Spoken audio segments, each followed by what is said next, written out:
Welcome students. In this unit, we will learn about the audience awareness and it's important in academic writing.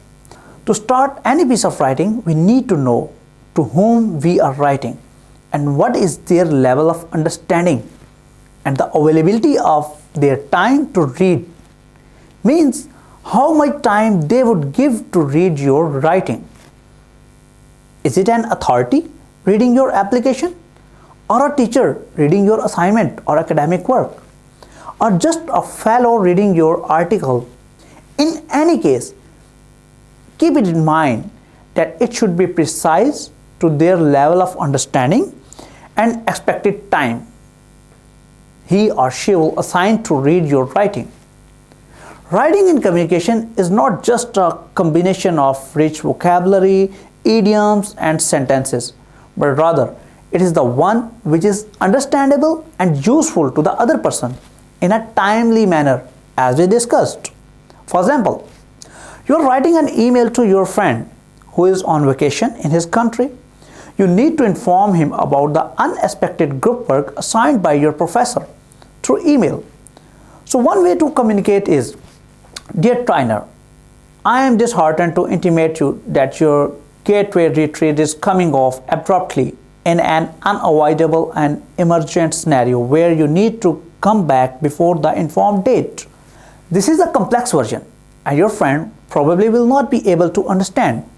However, it's a correct and highly rich in vocabulary. Now let's take a look at the simpler version of this statement, which is, "Hi dear, I am sorry to inform you that the professor asked me to approach you regarding an urgent assignment. Therefore, you need to come 5 days earlier before your vacation's ending date." Keep in mind that both are the correct versions, but one is complex and the other is simple. But now let's change the audience in the same scenario and you are writing the same email to your teacher instead of your fellow. Then the first complex phrase with a high vocabulary can be better than the other one because the teacher can understand such high vocabulary and probably he or she shall appreciate your vocabulary sense. Another aspect of audience awareness is how much the time the reader has to read your writing. For example, you are writing an email or letter to a very busy person like head of institute.